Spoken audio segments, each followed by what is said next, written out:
День коневода-табунщика в Якутии. В Абагинском наследии состоялись соревнования коневода-табунщиков в рамках 80-летия выдающегося деятеля сельского хозяйства Якутии, кавалера 2 орденов Трудового Красного Знамени, заслуженного работника сельского хозяйства Республики России Гаврила Семенова.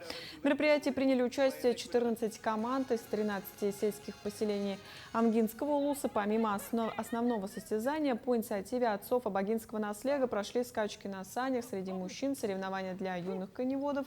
По итогам соревнований лучший результат показала команда Амгинского наследия. Коневоды хозяйства ежегодно принимают участие в этих соревнованиях, являются трехкратными чемпионами республики. В этот день в Абагинском центре духовности была подготовлена выставка о жизни и деятельности Гаврила Семенова.